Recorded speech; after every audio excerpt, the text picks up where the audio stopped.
And we're in the grip of a housing crisis. Spiralling rents are forcing families into social housing where the waiting lists are worse than private rentals.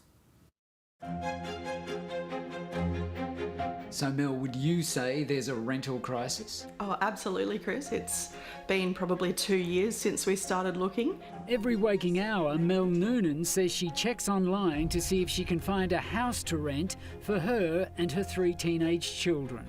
Look, it's dire, it's depressing, it's very scary.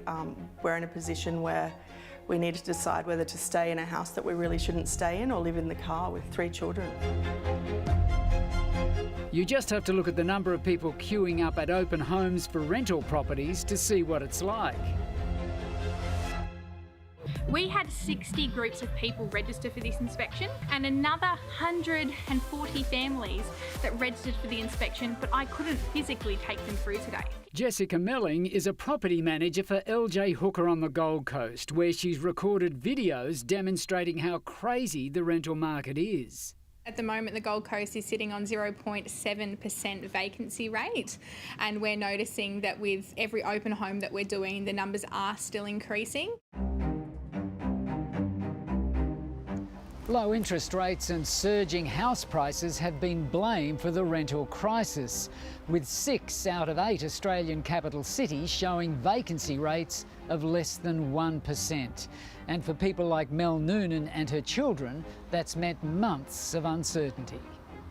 We've packed, as you can see, we've packed and unpacked a couple of times now. And how nervous are you about the rates increasing? Very, very nervous. I don't know what position that's going to put me in. We can't, as I said, we can't stay here for safety reasons. And I've got my name on every Facebook page, local page that I can. It has never been tougher to rent in Australia. Rental costs are rising and there is almost zero rental availability in many Australian towns. Amy McVeigh is the CEO of the Queensland Council of Social Service. She says spiralling rents are forcing people into social housing, where the waiting lists are just as bad as private rentals.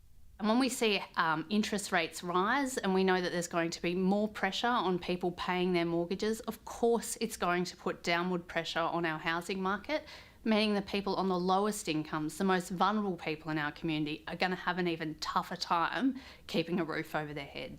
My biggest fear at the moment is being on the streets. Kim Smith's landlord didn't renew her lease because she delayed signing it for a week, ordering her and her husband out, leaving them to find a new rental at the worst possible time. Kim is also undergoing chemotherapy for bowel cancer. I don't want to be out in the cold. We've been checking out parks and that around here in case we have to get a couple of sleeping bags. We have hundreds of thousands of Australians sitting on the social housing register. We have people in the private rental market who can't rent a house. These people have never imagined that they would be looking homelessness in the face. We are seeing, on average, probably say a $500 a week home is now somewhere up to around $650. Agent Jess Melling says many rental properties have been sold because of low interest rates, and it's inevitable if the rates increase, so will the rents. Maybe first-time landlords or investors, if they are buying at a certain price, they obviously need the rent to be at a higher price as well to help cover those mortgages. There's people bidding over the price 10, 20%, and that's on top of the prices already going up at least 10 to 20% over the last couple of years and looking like getting worse. Right, and of course a rate rise is the last thing you need. Absolutely, yeah. That's absolutely more stress thinking about the fact that the rents are going to increase because the rates have gone up. With so many customers, Jess Melling says properties will go at the first inspection, so she has some tips on how to be ahead of the crowd, which include register with every real estate website you can, call your local agent and ask to be added to their database, complete applications online but maybe include a letter to make it more personal, and add photos. Be on time for inspections and submit applications prior to arrival if you can. And introduce yourself to the property manager.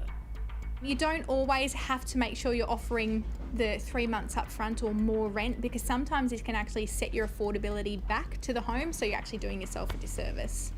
And I guess don't give up. I guess if we could afford to pay $1,000 a fortnight, there's plenty of them out there, but there's not many for those of us who are just on a really minimum wage. You just can't find anywhere to live.